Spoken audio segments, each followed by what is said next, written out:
In tonight's first reading from the first book of Kings, the prophet Elijah finds God not in the wind or in the earthquake or in the fire, but in the silence.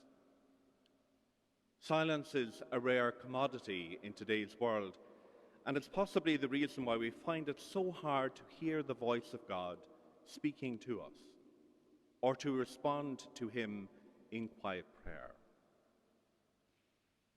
The year of reflection and prayer that we began as a diocese at the end of January 2020 was an attempt to listen in the silence to what God was saying to us as individuals and as a faith community. It was not a year for big events, for large gatherings, for attention-grabbing speeches, but a time to let God's Spirit rest in us and to prepare us for the road ahead. In many ways, it was a blessing that we launched the year of reflection and prayer when we did, because at that time we didn't know what lay ahead for us. Nothing could have prepared us for all that we've experienced over the past 15 or 16 months.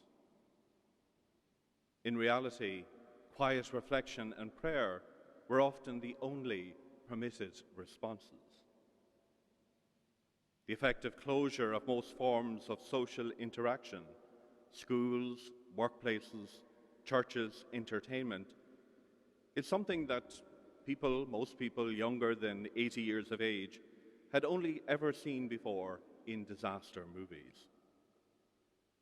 Some people adapted very well and seemed to enjoy the quieter time.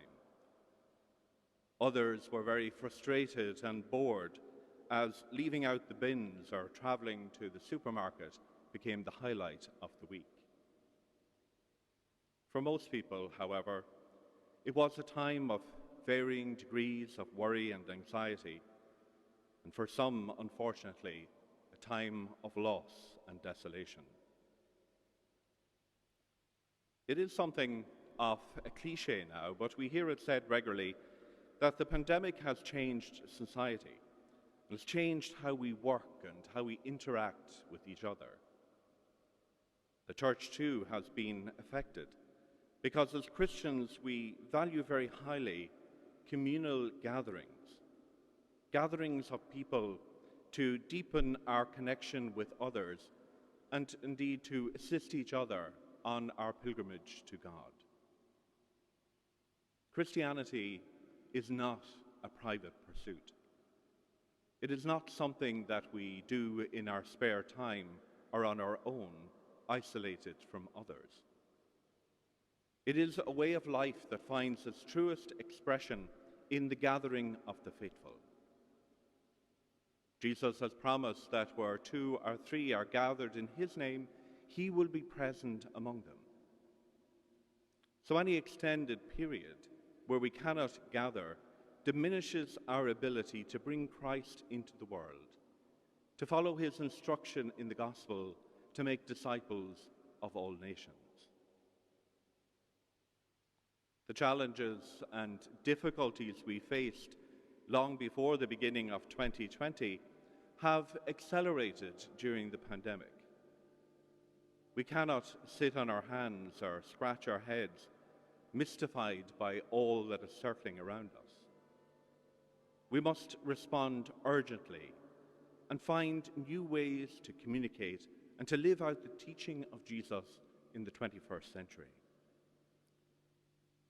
The most effective way we can do that is if all of us, lay faithful, religious and clergy, work together to find a common path forward.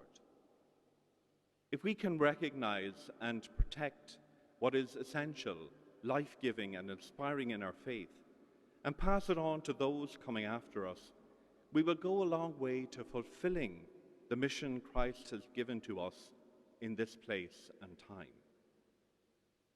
There are many ways to reach out and to continue that mission, perhaps, as we have learned during the pandemic through the use of websites, webcams, and social media. but they're only useful if they are used as a means for gathering the faithful together to pray, to reflect, to act. Pope Francis, whom I believe has the gift of reading the signs of the times with great ease and clarity, has called the Church internationally to set out on what is called a synodal pathway. It is essentially restating the model of church where all the baptized take responsibility for the welfare and the care of the people of God. It is not a new method for reflecting on the Church's life, but it is being recast in a different way. There have been many synods and councils throughout history, but they have most often just involved bishops who represent and embody the local church. For many of us, Vatican II is the most familiar council because it realigned the Church to dialogue with the modern world and to face all the challenges that it presented. The horrific devastation and cruelty of World War II, the technological advances in communications and transport and medicine, caused people to challenge the assumptions of the past. Suddenly, Christians were forced to defend their beliefs as never before. The changes that Vatican II introduced prevented the Church from becoming a remnant of the past, retreating into itself, becoming more and more distant from people. Today, nearly 60 years later, we face a whole new set of challenges. And Pope Francis has identified the model of synodality as a means of responding to those issues through a slow, yet ultimately more effective process of listening, consultation, and conversation. This must involve everyone. It cannot be confined to just a few, no matter how significant or important their role is. We must include all. And that means all of you here in this cathedral tonight, all of you watching on the webcam. This is your opportunity to have your say on the life of the Church and to use whatever means possible to reflect on and respond to the questions that will be put before you in the years ahead. We may be officially closing a year of reflection and prayer in the diocese this evening, but of course the reflection and prayer never ends and will be an essential element in each step along the way. The next step will be to begin that active period of listening and consultation over the next 2 years as we prepare for Diocesan Synodal Assembly in autumn 2024. The final year before the Assembly will be spent analysing what we have learned through the consultation and conversation and working with the members of the delegates, the elected and selected some from the parishes and other church bodies who will attend the actual assembly itself. There they will bring the fruits of the listening, consultation and conversation to the one, to the bishop, and make recommendation for a future diocesan plan. And so the principle of all, some and one comes into effect and opens up responsibility for the ongoing mission of the Church to all the baptized. To assist us in this task of organising the consultation and preparation for the Assembly, we have gathered a core group from around the diocese. They are predominantly members of the lay faithful who will work alongside elected members of the diocesan clergy, the female and male religious. This group, who we will commission here in just a few moments' time, will work together to establish the synodal process here in the local church of Armagh, a process that will hopefully address some of the challenges that lie ahead for all of us who take our faith seriously. As a local church, we will also feed into the Universal Church's synodal pathway, leading to the Synod of Bishops in Rome in 2023 and the island-wide process that will culminate in a National Assembly or assemblies in 2026.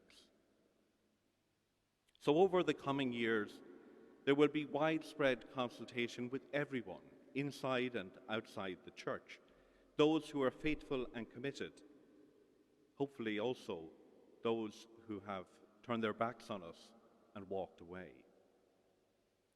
This model of operating as a church is for the long term. It won't simply be set aside when the actual assemblies take place in Rome or in Ireland or in Armagh over the next 3 to 5 years.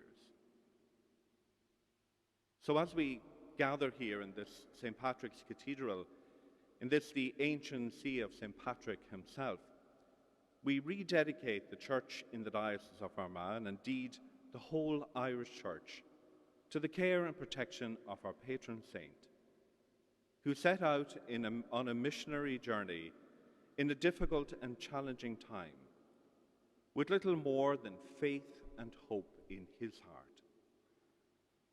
St. Patrick discovered, however, that faith and hope was all you needed. Inspired by the Holy Spirit, St. Patrick achieved a miracle in this land and planted a seed of renewal in the hearts of all Irish men and women. May the journey that we undertake together into the future, uncertain and challenging as it may be, plant the seed of faith and renewal once again in our diocese and in our country. The Church will never be the same as it was. Indeed, we are not trying to reinvent the Church of the past, but we are beginning a journey to somewhere new, and hopefully to somewhere where people can rediscover the joy of being part of the Church, part of the family of God.